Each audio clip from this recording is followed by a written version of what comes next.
What's up? I'm Jake Bren with Bigger Than 12, joined by my co-host Derek Duke, where every Sunday we break down the Big 12 Conference. We'll recap the full day in the Big 12 and look ahead to next week. We talk a lot of Iowa State, but it's not just Cyclones. We go from Morgantown to Salt Lake City and everywhere in between. Be sure to check out Bigger Than 12 every Sunday here on Iowa Everywhere. Bruns, Aiden Wyatt. Breaking down everything from this week's Cyclone game. This is Cyclone Sunday, Presented by Channel Seed. and best enjoyed with a carbless premium handcrafted cocktail. From the Channel Seed Studios, This is Cyclone Sunday.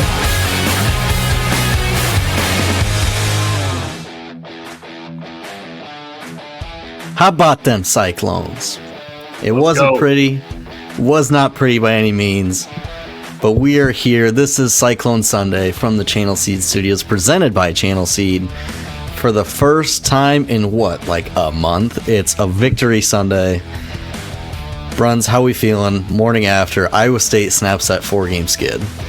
Yeah, I just, I didn't have a good feeling after hearing the injury report again about what was going on in the back end with Patton sitting out. But I think this was as Matt Campbell of a win as has been had at Iowa State. I think the way that team prepared and played, the adjustments that were made, the way that coaching staff took advantage of the tendencies of TCU. You think about icing the game at the end of it, right? And Dean has just been screaming off the edge all game, has been running things down from the backside. Yes. And you run a naked bootleg, which takes all the faith in the world that backside edge guy is not going to do his job. He is going to overcommit. He's going to over pursue. And you run Rocco to pick up a first down on your own half of the field. That was nails. And I my hat's off to this football team. I mean, for the secondary to play as well as they played with a bunch of young guys growing up in front of us, Quentin Taylor had his best game. David Coffey's out there playing. Yep. Josh Patterson made a huge play, right? You play DB not because of your hands, but because of your ability to adjust and adapt. And he makes that interception. Like, we're seeing guys grow up in front of us. And, Aiden, when TCU went empty, and I think they only did it once in the game, and Iowa State looked very different than we looked against an empty set the week before, right? And they couldn't run anything out of it. In fact, they had to take a timeout. So it's like, or change the play call. So, I just think everything about this game was Iowa State to the T. And my hat's off to the staff, the players, that all those guys, 2 guys on the injury list coming into the game, your best 2 defensive linemen. And not only did they play, they played their normal snap count.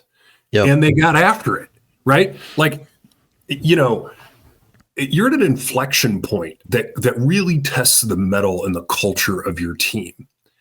And Iowa State passed with flying colors. And I think this may be one of the biggest wins in Matt Campbell's time at Iowa State. And I know that sounds super weird given the circumstance. But I just think this was a game that is a program defining type game. And I think they went and did it. Loved it.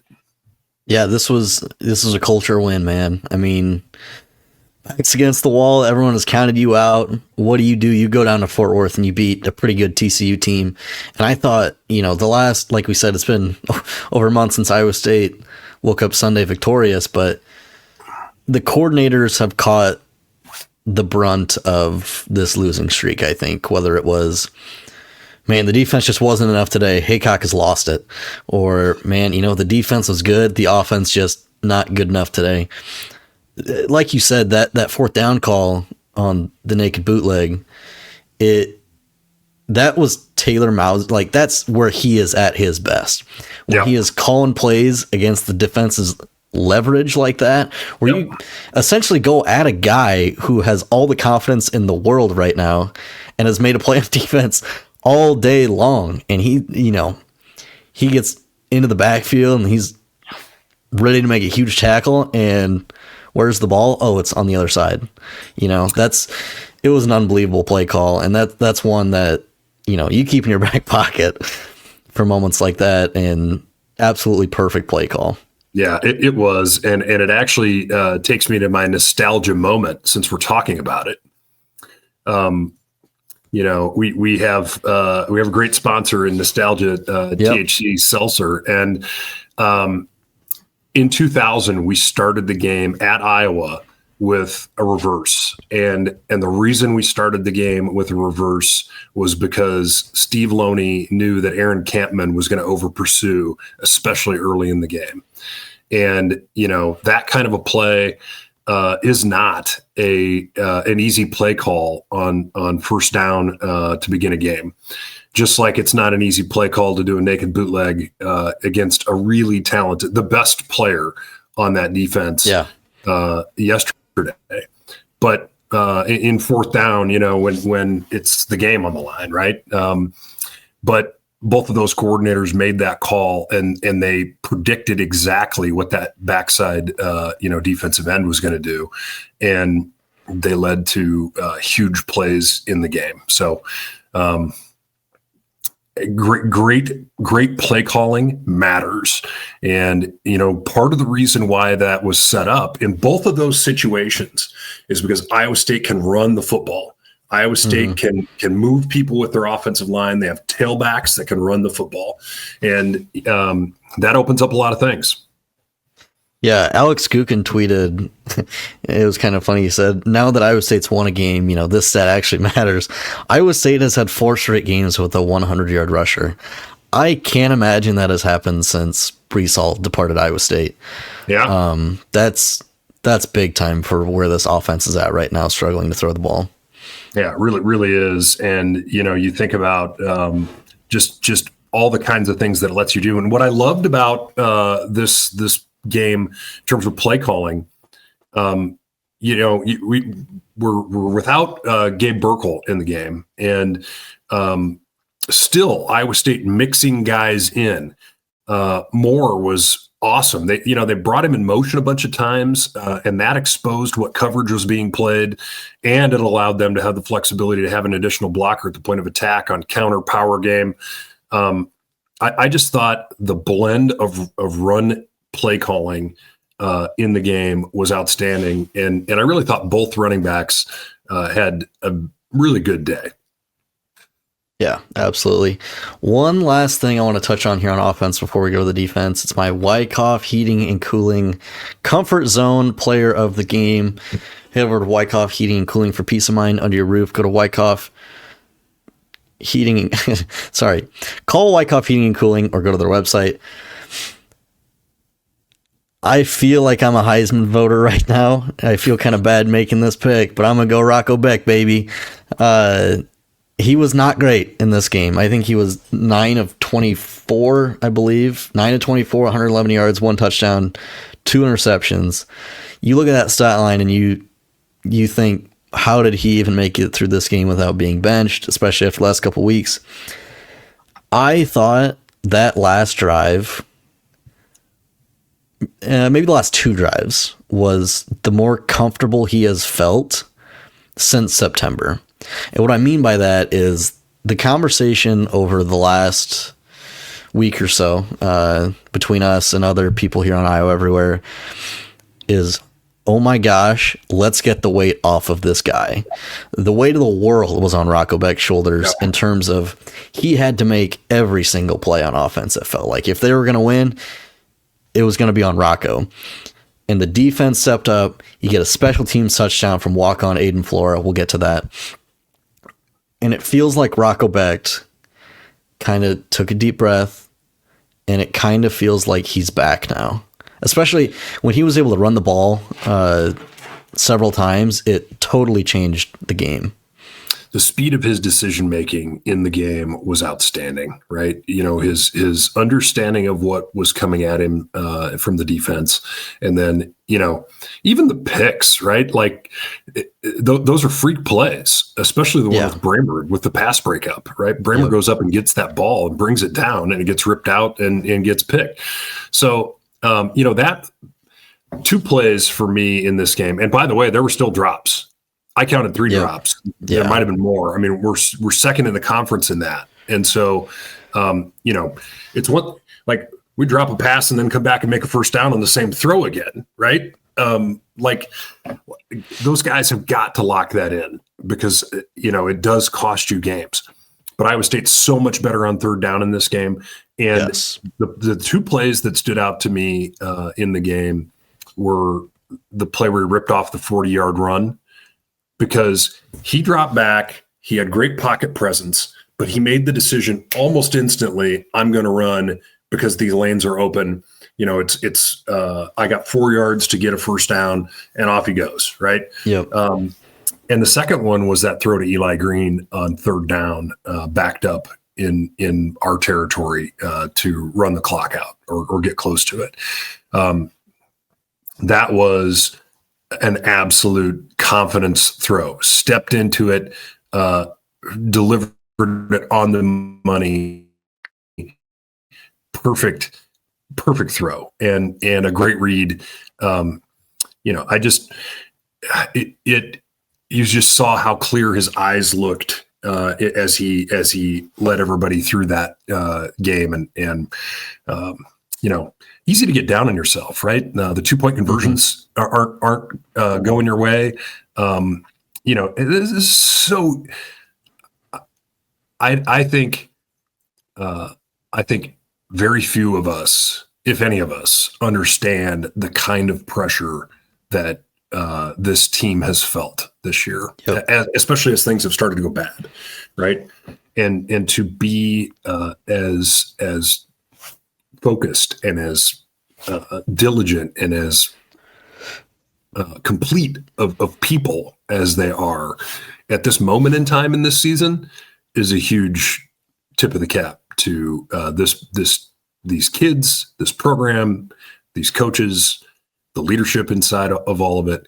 And Rocco Becht is at the center of that. I totally agree with you.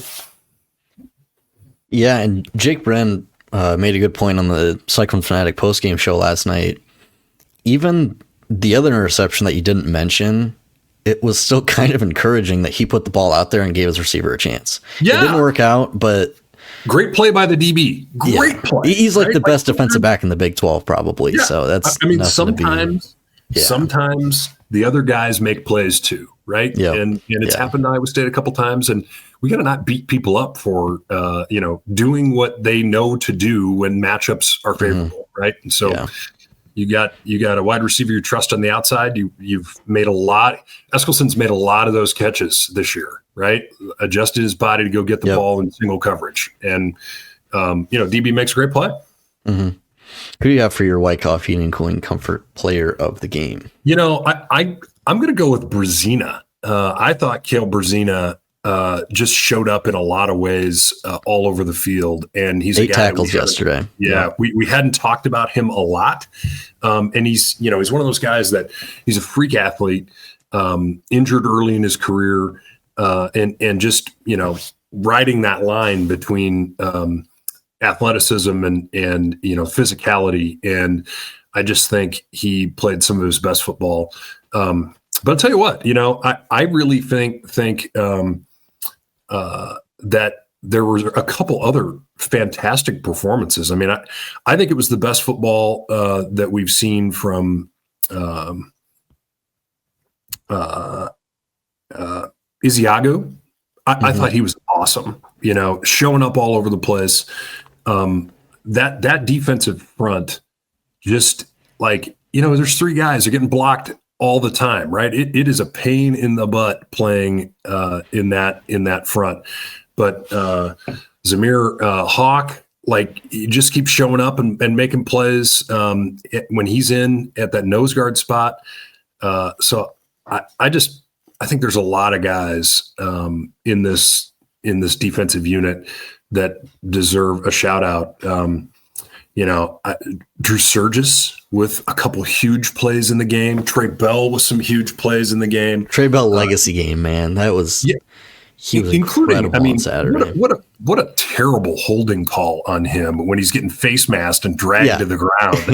On the first player in football history to get defensive holding while getting face masked.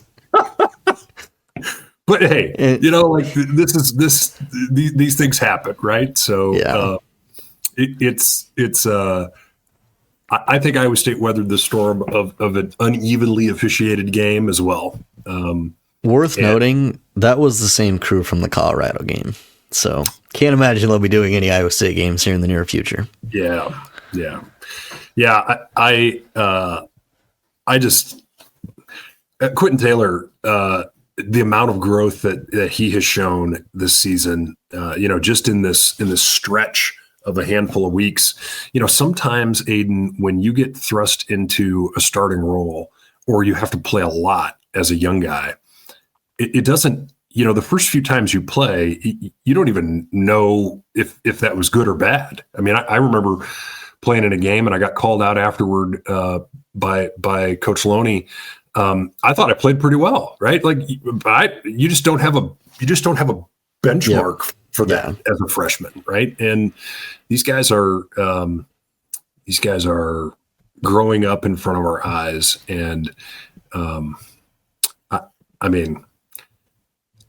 it feels like it's time for a little bit of media here. We probably need to hear from the defensive coordinator, don't we?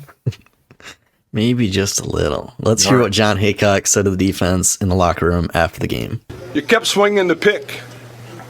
Just when everybody else was turning around on you, you kept swinging the pick, and I'm proud of you. We got to get healed up as best we can. Got to take care of ourselves as best we can. And we'll rally up. We'll bleed a little bit. We'll rally up and fight again. Fair enough? Yes, sir. Remember who you are in front of your jersey in the back. Get a chance to worship somehow, do that. And above all else, tell the people you love them most you love them. Yes, sir. There's nothing more important than that. Yes, sir. Man, am I proud of you. Golly.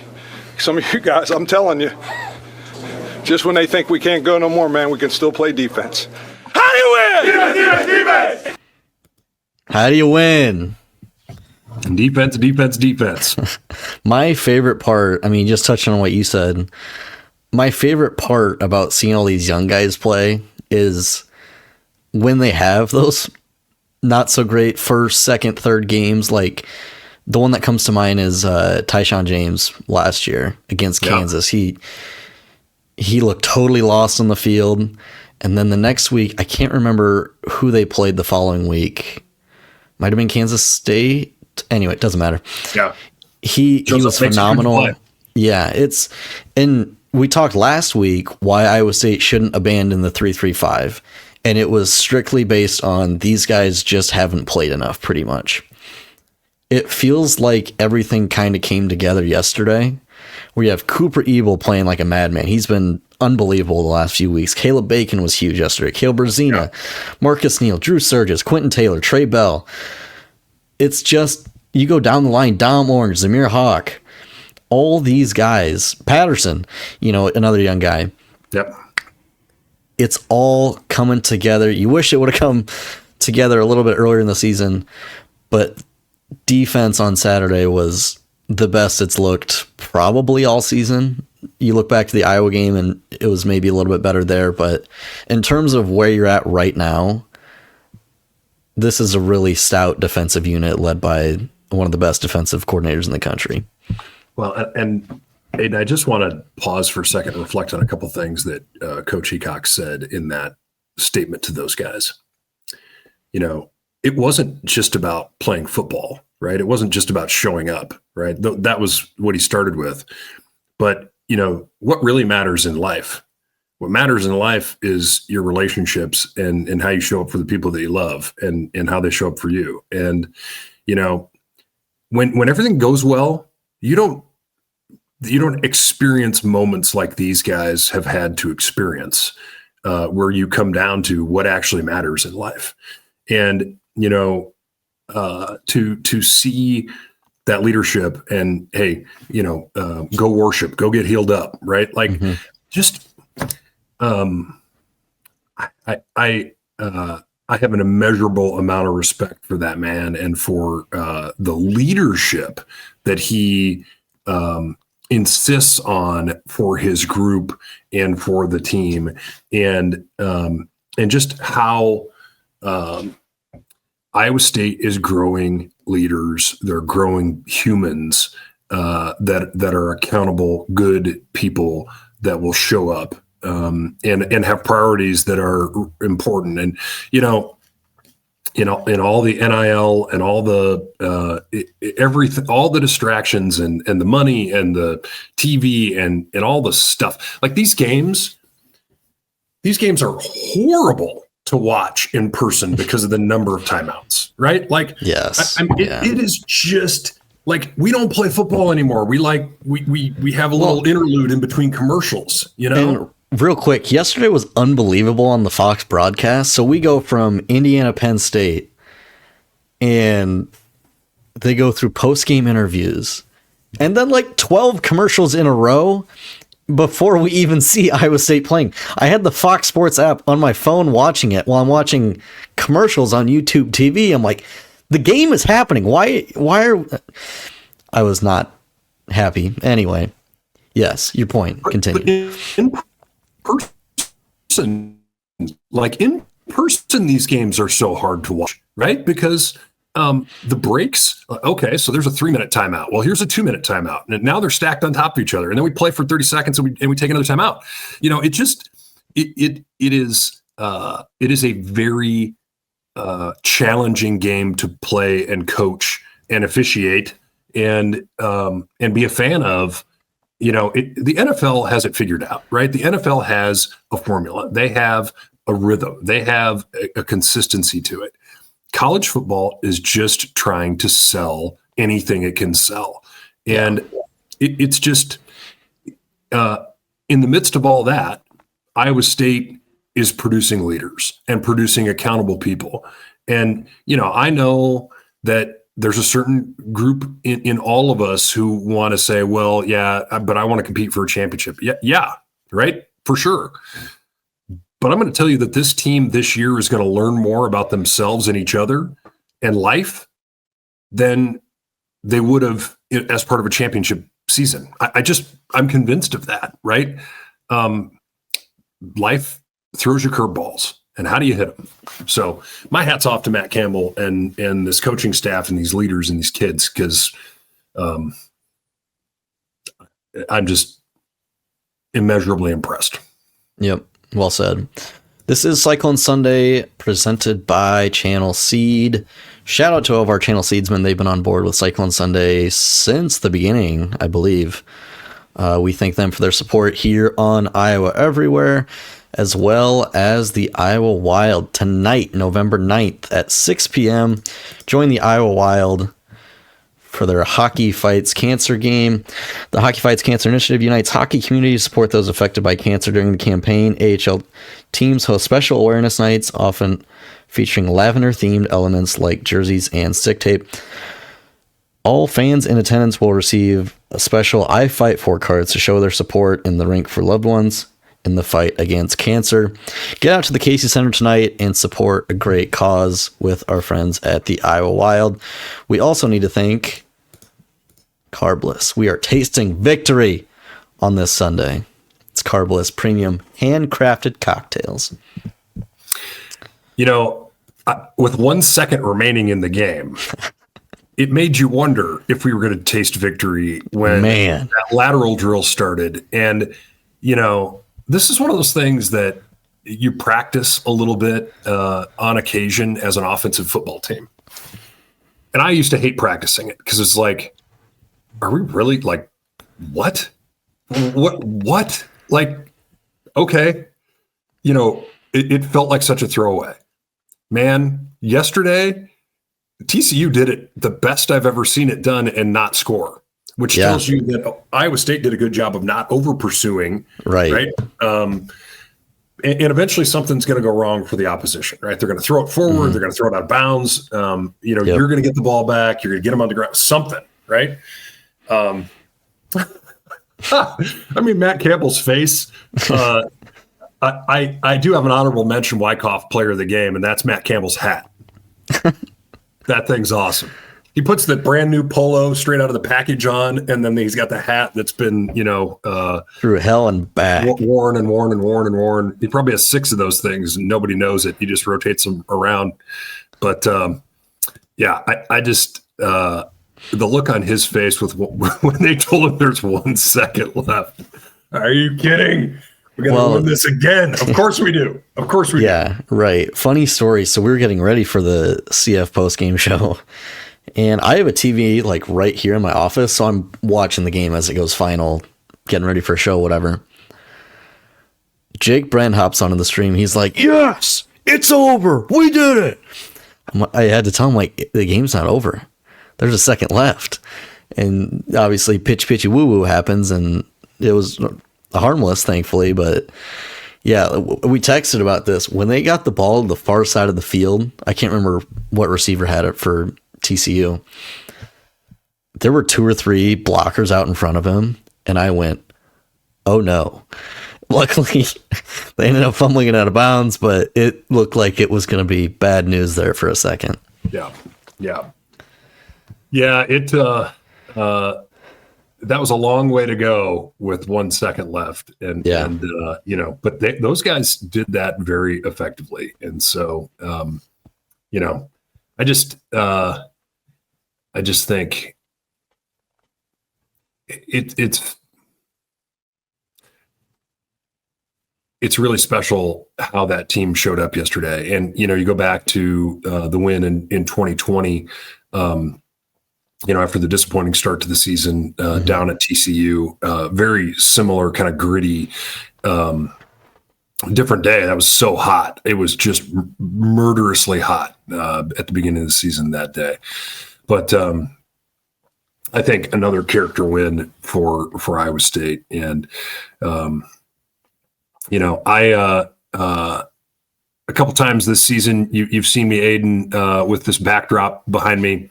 I got to give a shout out to my friend Lynn Davis, big Iowa State fan. He and his family are great Cyclones, and up at hunting camp. And there's just something special about people that you like to spend time with, and great memories. And I just think this football team is making those kinds of memories, and they have the right priorities, and so congratulations to them. And to see Rocco play with freedom again in some way. I'm not sure what that was, but it was really probably the gold pants. Oh, by the way, we probably do need to talk about TCU's unis. Those were. Come on. That was the best looking uniform I've seen all season, and it's not close. Like that was. What do you think of them using red in their uniform? It's sick, man. That accent color was just everything about that was just fresh. See, and a lot of people don't like the red in the TCU uniforms because you go, oh, it's not a school color. Why would they do that? But when you look at, technically the horned lizard, I don't think it's actually the horned frog is a real thing. Yeah. Its defense is shooting blood out of his eyes. And when you hear that, it's like, okay, yeah, you got to put that on the uniform, right? Nobody has a patent on red or black. Correct. Now, right. Yeah. So, you wear whatever you want, whatever's cool. Look good, feel good. Love it. One last thing, and then we'll get out of here. I just want to talk to you about where you think this team is. They come in at 5-4, riding a 4-game losing streak. Now you're 6-4. You have Kansas and Oklahoma State left. I don't think it's crazy to say that they have a decent shot to finish 8-4. Where do you think this team is now that they finally broke the losing streak and got one in the victory column? Yeah, to me, it was interesting on the broadcast yesterday listening to him talk about the fact that that Cooper, the DBs may be back as the year goes on, or may choose to come back, right? And I just think that who knows how, like, as you develop that depth of these guys, like it's, I was really concerned about how does this team hold together, and a bunch, what Campbell and the staff have done, and Bloomy, and just the whole we will, the allocations, the deals that Iowa State's been able to make with its players, to have this team be together this year.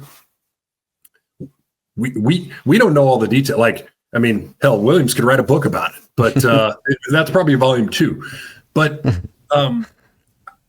I just think yesterday, the significance of yesterday is so much about continuity of the program and continuity of the people than it is about the season and 8-4, right? Like 8-4 would be great, right?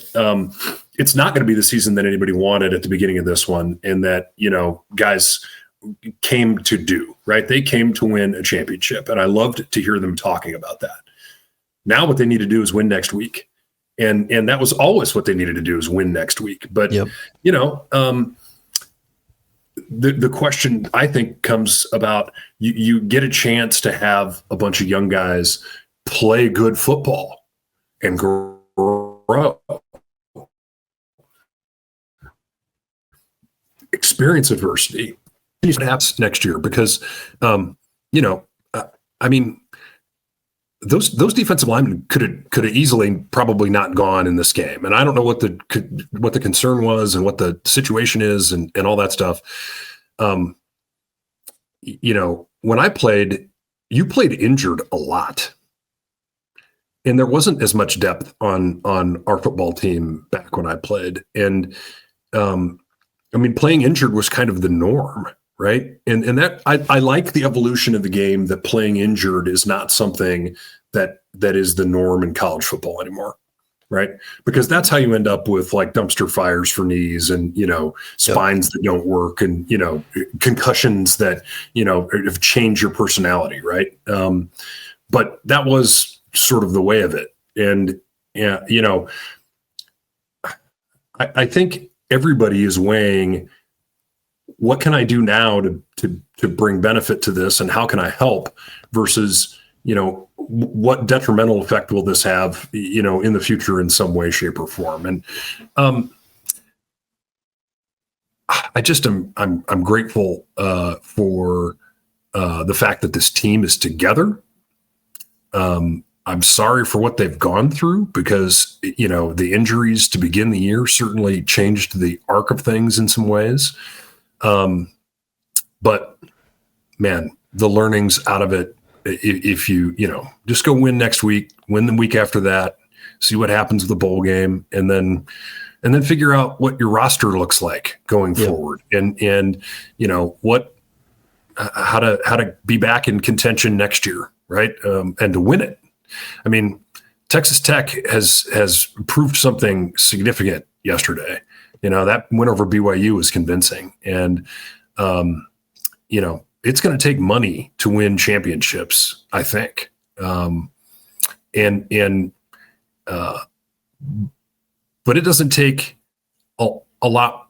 It takes something special to grow people, and I'm proud of what Iowa State did yesterday. And whatever happens in the future, happens in the future, and we just get the chance to talk about it. And, right. Have a little fun.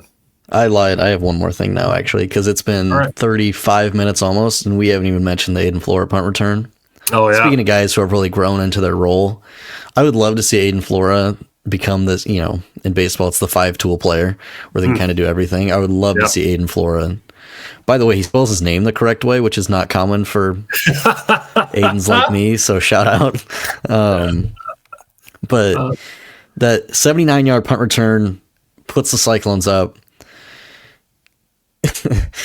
I don't hoot and holler at a TV all that often, but man, that was pretty special yesterday. And it's kind of fun too on punt returns. Once they get past that first layer of defenders, it's like now you go. And he got through that pretty easily. And yeah, it was pretty fun to watch. It was really fun to watch. Yeah. It was really fun to watch. Hats off to Cyclone Larry for one of the greatest troll tweets I've ever seen about that on Twitter. But let me find it so we can read it. Whatever the kids are calling it these days. Something about, I don't know what this invalid fair catch signal is about. I don't quite remember, but notice how he was allowed to return this punt because he didn't give any invalid fair catch signals. And I'm watching the replay right now. Yeah, no one. Yeah, okay. Yeah, that was not a fair. Yeah, okay. He just caught the ball. He didn't. Yeah, and just caught it in right. He didn't point. He didn't do anything. He just caught the ball. And took it to the end zone. Yeah. Lord, how small we become so quickly. But life is good. Yeah, it's been 36 minutes and we avoided that subject for a while, so we'll get one parting shot. It was a long month. Yes, it was. In our defense, it was a very long month. All right. Any last thoughts before we get out of here? No, I appreciate the time together today. Thank everybody for watching us, and let's go see what this team can do next week. Yeah, absolutely. It's always a pleasure to sit with you here, Ben Bruns. I'm Aiden Wyatt.